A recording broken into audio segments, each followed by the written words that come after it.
Hello दोस्तों। कहते हैं कि राजस्थान एक ऐसी जगह है जिसके हर हिस्से में कोई न कोई कहानी या फिर कोई न कोई राज दफन है। आज की कहानी भी राजस्थान के एक ऐसे ही रहस्यमय किले की है जिसकी कहानी कहां से शुरू होती है और कहां खत्म होती है, किसी को नहीं पता। हेलो दोस्तों, नमस्कार। मेरा नाम है वसीम और आप आज की कहानी एक ऐसे किले की है जिसे लेकर तमाम किस्से और कहानियां हैं। और जब भी भारत की सबसे भूतिया और श्रापित जगह का जिक्र होता है, इस किले का नाम सबसे पहले लिया जाता है। दोस्तों, दिल्ली से लगभग 250 किलोमीटर दूर राजस्थान के अलवर जिले में तीन तरफ से अरावली की पहाड़ियों के बीच में एक किला बना हुआ है जिसका नाम है भानगढ़। भानगढ़ के लिए तो साल 1573 में अजमेर के आमेर के राजा भगवंत दास ने अपने छोटे बेटे माधव सिंह के लिए बनाया था। जब यह किला बनकर तैयार हुआ तो यह बहुत ही आबाद था उस वक्त और खुशहाल हुआ करता था। और उस वक्त भानगढ़ में 9000 से भी ज्यादा लगभग लोग रहा करते थे और इस किले को बनाने में तकरीबन $9 मिलियन खर्च हुआ था उस वक्त। मगर फिर अचानक से ऐसा क्या क्या हुआ कि एक हंसता खेलता शहर कंधार में बदल गया। आज के लोगों के बीच भानगढ़ के लिए इतना खौफनाक है कि लोग वहां दिन में भी जाने से कतराते हैं।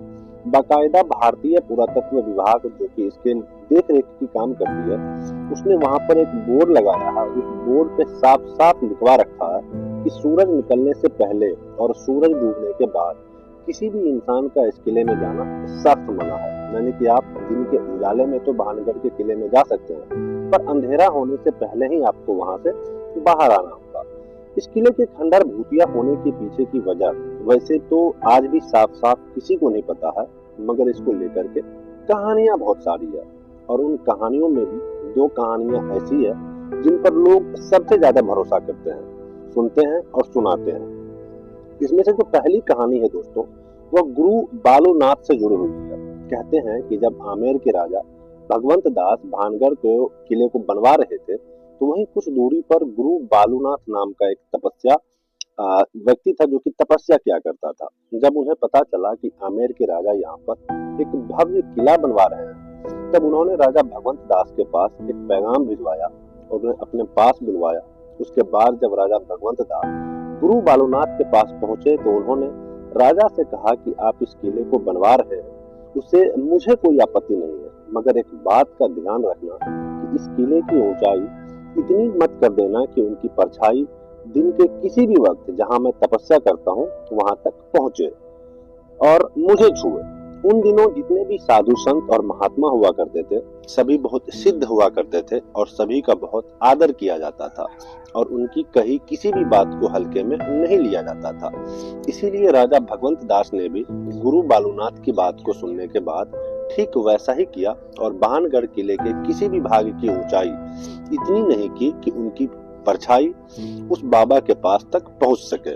गुरु बालूनाथ इस बात का ख्याल अगली 2 पीढ़ियों तक रखा गया, मगर कहते हैं कि जब तीसरी पीढ़ी ने भानगढ़ की गद्दी संभाली तो उन्होंने इस बात को सीरियसली नहीं लिया और गुरु बालूनाथ की दी हुई चेतावनी को अनसुना कर दिया। इसके बाद उन्होंने भानगढ़ के किले को ऊंचा करवा दिया, जिसकी वजह से उस किले की परछाई गुरु बालूनाथ तक पहुंच गई। और जब भानगढ़ किले की परछाई ने गुरु बालूनाथ को छुआ तो उन्हें बहुत गुस्सा आया और उसी वक्त उन्होंने भानगढ़ को श्राप दे दिया कि भानगढ़ तबाह हो जाएगा। कहते हैं कि गुरु बालूनाथ के इसी श्राप ने के बाद भानगढ़ पर एक मुसीबत टूटी और पूरा का पूरा भानगढ़ तबाह हो गया। इसके अलावा यह भी कहा जाता है कि 1783 में जो चालीसा अकाल आया था, जिसमें कि मरने वालों का आंकड़ा करोड़ों में था, वह अकाल गुरु बालूनाथ के श्राप की वजह से ही आया था, जिसने भानगढ़ समेत पूरे उत्तर भारत के करोड़ों लोगों को भूखा मरने पर मजबूर कर दिया था।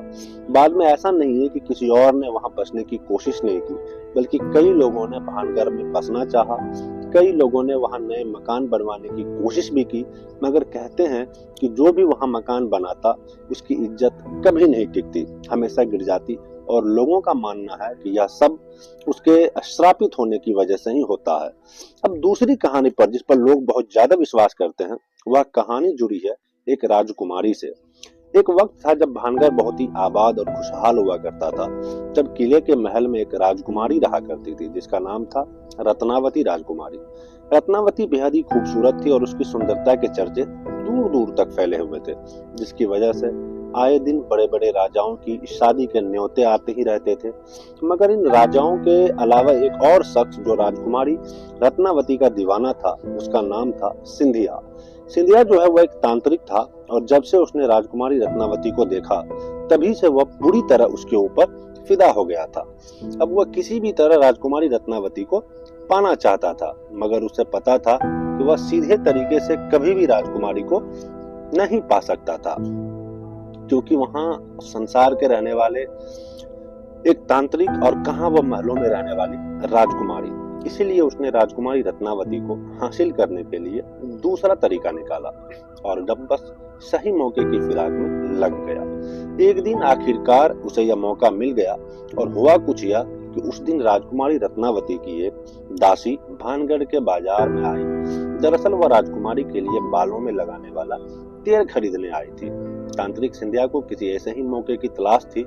जब वह राजकुमारी के लिए तेल खरीदकर वापस जाने लगी तो तांत्रिक सिंधिया ने उदासी को किसी बहाने से रोक लिया और क्योंकि वह तंत्र मंत्र की विद्या में माहिर था, इसीलिए जो तेल दासी ने राजकुमारी रत्नावती के लिए खरीदा था उसने उस तेल के ऊपर चुपके से काला जादू कर दिया। उसके बाद जब वह तेल लेकर के राजकुमारी रत्नावती के पास पहुंची और जब वह तेल उसने राजकुमारी को दिया तो इस तेल को देखने के बाद राजकुमारी को कुछ शक हुआ। कहते हैं कि जो राजकुमारी रत्नावती थी वह भी बहुत ही सीधी थी, इसीलिए तेल देखते ही उन्हें पता चल गया कि तेल पर किसी ने तंत्र मंत्र का इस्तेमाल किया है। फिर राजकुमारी ने अपनी दासी से पूछा कि बाजार में कोई मिलावट तो नहीं हुआ, तो उसने तांत्रिक सिंधिया के बारे में बताया। सिंधिया का नाम सुनते ही राजकुमारी को सारा माजरा समझ में आ गया और उन्होंने वह तेल की शीशी एक पत्थर पर दे मारी, जिसकी वजह से वो सारा का सारा तेल उस पत्थर पर बिखर गया। दरअसल तांत्रिक सिंधिया ने उस तेल पर एक ऐसा काला जादू किया था जो भी उस तेल को लगाता वह उस तांत्रिक के वश में हो जाता और खुद ब खुद उसके पास आ जाता। पर क्योंकि राजकुमारी ने के इन शक्तियों की वजह से इस तेल का इस्तेमाल नहीं किया, इसीलिए राजकुमारी तो बच गई, मगर जिस पत्थर पर वह तेल बिखरा था उसी पत्थर के अंदर और सारा का सारा जादू टोना समा गया, जिसकी वजह से हुआ यह कि अब वह पत्थर खुद ब खुद लुढ़क कर तांत्रिक सिंधिया की तरफ बढ़ने लगा। तांत्रिक सिंधिया ने जब देखा कि एक बड़ा सा पत्थर लुढ़कता हुआ बड़ी तेजी के साथ उनकी तरफ बढ़ रहा तो उन्हें सारी बात समझने में देर नहीं लगी, मगर इससे पहले कि वह कुछ करता वो पत्थर उनकी छाती पर चढ़ गया और क्योंकि वह पत्थर साइज में बहुत बड़ा था इसीलिए उस तांत्रिक को जिंदा बच पाना उनका लगभग नामुमकिन था। वह मरते मरते उन्होंने एक श्राप दिया और कहा कि कुंवारी रत्नावती सहित इस भानगढ़ के सभी लोग मारे जाएंगे और इन सभी लोगों की आत्माएं ताउम्र भानगढ़ के किले में भटकती रहेगी। यह श्राप देने के बाद तांत्रिक सिंह ने ये तो मर गया, पर कहते हैं कि उसके मरने के कुछ वक्त बाद ही भानगढ़ और उसके पास के एक और राज्य अजबगढ़ के बीच बहुत भयंकर युद्ध होता है, जिसमें पूरा का पूरा भानगढ़ तबाह हो जाता है। इस लड़ाई में जो नवजगढ़ की सेना थी वह पूरे भानगढ़ में कत्लेआम मचाती है, जिसमें रानी रत्नावती सहित भानगढ़ के बहुत सारे लोग मारे जाते हैं। हालांकि इतिहास में कहीं भी भानगढ़ और आजमगढ़ के बीच युद्ध का कोई जिक्र तो नहीं है, पर सदियों से यही कहानी सुनी और सुनाई जा रही है।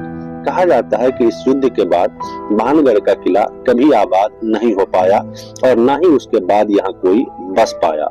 वक्त बीतने के साथ भानगढ़ और भी वीरान होता चला गया और आज भूतों का गढ़ बन चुका है। कहते हैं कि युद्ध में मारे गए सभी लोगों की आत्माएं आज भी भानगढ़ में मौजूद है। भानगढ़ में आज रोज रात को लगभग बाजार सजता है। खंडर हो या फिर जो भी हो, वहाँ पे एक बड़ी सी मार्केट सजती है भानगढ़ किले के अंदर, और अंदर आज भी राजा का दरबार लगता है और राजा आज भी अपने फैसले सुनाता है। वहाँ के लोकल निवासियों का कहना है कि उन्हें रात को अंदर से चीखने की आवाज आती है और कभी कभार हंसने की भी आवाज आती है, तो कभी घरों में कुछ बजने की आवाज आती है। तो यह भी बताते हैं कि भानगढ़ किले के अंदर आज तक जो भी रात में गया वो फिर कभी जिंदा लौट करके वापस नहीं आया, और अगर कोई जिंदा वापस आ भी गया तो उनकी दिमागी हालत इतनी खराब हो जाती है कि वो फिर किसी को कुछ बताने की हालत में नहीं होती है और फिर किसी दुर्घटना में उनकी मौत हो जाती है। इसके अलावा एक चीज और जो इस किले के बारे में बहुत मशहूर है वह यह है कि जब भानगढ़ और अजबगढ़ के बीच युद्ध हुआ था तो उस वक्त बहुत सारा खजाना भानगढ़ के किले में छिपाया गया था कि बाद में जब भी मौका मिले तो वह उन्हें वहां से बाहर निकाला जा सके। और इसी खजाने को आम लोगों की नजर से बचाने के लिए यह फैलाया गया कि भानगढ़ में आत्माओं का वास है। पर क्योंकि भानगढ़ और अजबगढ़ के बीच हुए युद्ध का कोई इतिहास है ही नहीं, इसीलिए वहां किसी खजाने के छिपे होने की बात में कितनी सच्चाई है उस पर अभी भी नहीं लोग विश्वास कर सकते हैं। एक कमाल की बात और है कि हर किले के शुरू से लेकर अंत तक का अपना एक इतिहास होता है। भानगढ़ का किला कैसे और किसने बनवाया इसका तो इतिहास है, मगर यह तबाह कैसे हुआ इसका कोई इतिहास में जिक्र नहीं है। और यही चीज भानगढ़ के किले को और भी ज्यादा रहस्यमय बनाती है। दिन में भानगढ़ घूमने गए लोगों में कई लोग यह बताते हैं कि उन्हें ऐसा लगता है कि जैसे कोई उनका पीछा कर रहा हो। ऐसा लगता है जैसे वहां कोई न कोई दिखाई देने वाली शक्ति मौजूद हो। भानगढ़ में जो नित्यों की हवेली है उसमें से किसी को घरों के बजने की आवाज आती है तो किसी को ऐसा लगता है कि जैसा कोई उनका कोई गला घोट रहा हो। कोई कहता है कि जब वो राजकुमारी रत्नावती के कमरे में गया तो वहां पर पड़े इन खबरों के आने के बाद तब से लेकर अब तक कई बड़े बड़े न्यूज चैनलों की टीम और पैरानॉर्मल सोसाइटी ऑफ इंडिया के लोग रात के वक्त वहां जाकर भानगढ़ की पड़ताल कर चुके हैं।